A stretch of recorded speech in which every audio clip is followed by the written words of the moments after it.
Nous sommes le samedi 7 décembre et nous lisons le chapitre 9 et chapitre 10 de l'évangile selon saint Matthieu.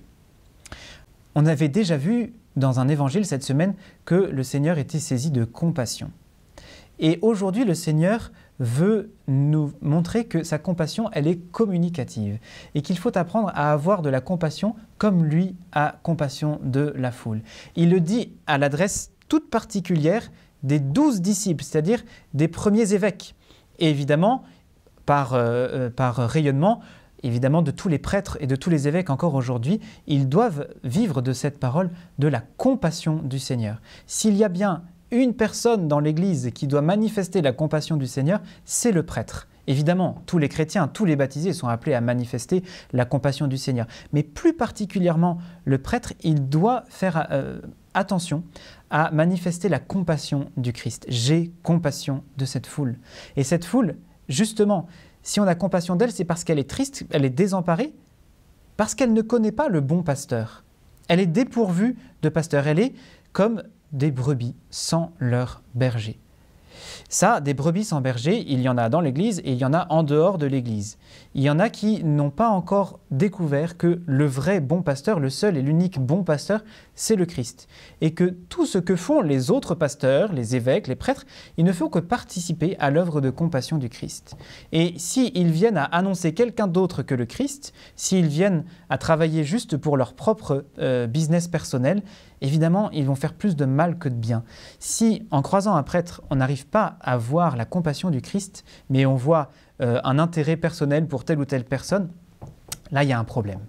Alors qu'une fois qu'on a saisi à travers le prêtre la compassion du Seigneur, on a compris que le Seigneur voulait rassembler toutes ces brebis dans un seul troupeau et qu'il n'y ait plus qu'un seul pasteur qui est lui, le Christ, alors là, évidemment, les brebis, elles ont compris leur place. Les pasteurs, qui sont les prêtres, ils ont compris aussi leur place, qui n'est pas une autre place que celle du Christ, et qui ne doivent pas annoncer quelqu'un d'autre que le Christ.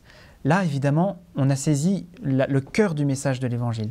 Être rassemblés dans l'unité, non pas de telle ou telle communauté ecclésiale, de telle ou telle couleur, de telle ou telle sensibilité dans l'Église, non, mais d'être rassemblés par l'unique pasteur qui est le Christ Jésus. Et il n'y a rien de plus beau qu'une file de communion. Quand vous regardez les gens qui s'approchent du bon pasteur pour recevoir la communion, eh bien vous voyez des gens de tous les milieux sociaux, qui ont des histoires de vie tellement différentes, qui ont des familles différentes, qui ont des sensibilités très différentes, etc., etc. Mais toutes ces personnes-là sont réunies par l'unique pasteur, par l'unique compassion du bon pasteur pour ses brebis. Ça doit nous apprendre beaucoup à vivre dans notre Église à nous. Parce qu'on va souvent regarder comment font les autres. Et tiens, ils n'ont pas la même sensibilité que moi. Et tiens, ils prient différemment, etc., etc.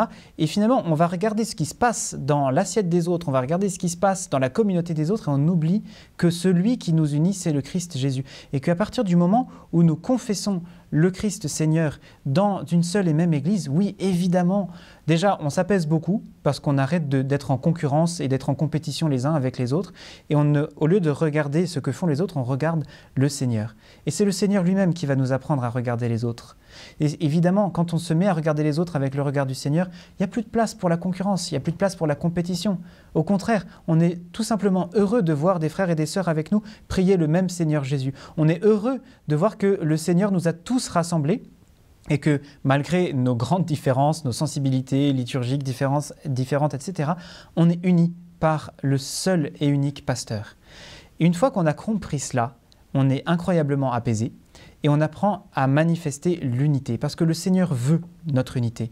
Il veut que nous soyons rassemblés dans une seule Église parce que l'Église est une, sainte, catholique et apostolique. Il y a cette unité-là de l'Église qu'il ne faut pas mépriser. Et ça doit être le grand souci de notre cœur pendant ce temps de l'Avent, qui est un temps de grande douceur, de grande tendresse, qui peut être un temps aussi de pardon. Pardon pour toutes les divisions qui sont au cœur de notre Église. Pardon si nous-mêmes nous avons contribué à ces jalousies, à tout ce qui peut véritablement rompre l'unité de l'Église. C'est un temps véritablement pour se tourner vers le pardon du Christ, vivre de la miséricorde. Ça, eh bien, ce sont les bons pasteurs. En tout cas, c'est le bon pasteur qui nous donne le pardon à travers le sacrement de la confession. Il a voulu que les prêtres, qui sont aussi de pauvres pécheurs, puissent être investis de ce pouvoir-là, de remettre les péchés. Les péchés seront remis à ceux à qui vous les remettrez. Et évidemment, on ne peut pas laisser passer le temps de l'Avent sans envisager une bonne confession. On ne peut pas se préparer à la grande fête de Noël sans préparer notre cœur en vivant le sacrement du pardon. Pardon évidemment pour tout ce qui a pu blesser l'unité dans l'Église, pardon pour aussi tout ce qui a pu blesser notre vie personnelle avec le Christ, pardon en fait pour tous les péchés que nous avons pu commettre. Au fond, nous avons parfois peur d'aller voir le prêtre parce qu'on a peur d'être jugé. Mais précisément, le prêtre n'est pas du tout là pour vous juger dans la confession. Il est là pour vous manifester la miséricorde de Dieu. Il est là pour manifester la compassion que le Seigneur a pour vous. Et pourquoi on voit beaucoup de personnes qui ressortent du confessionnal avec le sourire aux lèvres? Mais c'est précisément parce qu'ils ont pu toucher quelque chose de la présence de Dieu. Ils ont pu comprendre que, évidemment, ni le prêtre ni Jésus n'étaient là pour les condamner, mais qu'ils étaient là pour leur donner la miséricorde. Alors, laissons-nous déjà imprégner par cette parole du Christ, « J'ai compassion ». Il a vraiment compassion de cette foule. Et laissons-nous aussi saisir par la compassion que nous pouvons trouver dans la confession. Alors, arrêtons de regarder la confession comme une corvée, même si parfois c'est dur, mais voyons la confession pour ce qu'elle est, véritablement la rencontre avec la compassion du Christ. Alors oui, véritablement, nous serons heureux non seulement de sortir du confessionnal, mais on sera heureux même d'y rentrer. Et c'est ça la bonne nouvelle que nous pouvons mettre en pratique aujourd'hui. Rien que pour aujourd'hui, je vais penser à préparer ma confession pour me préparer pour Noël.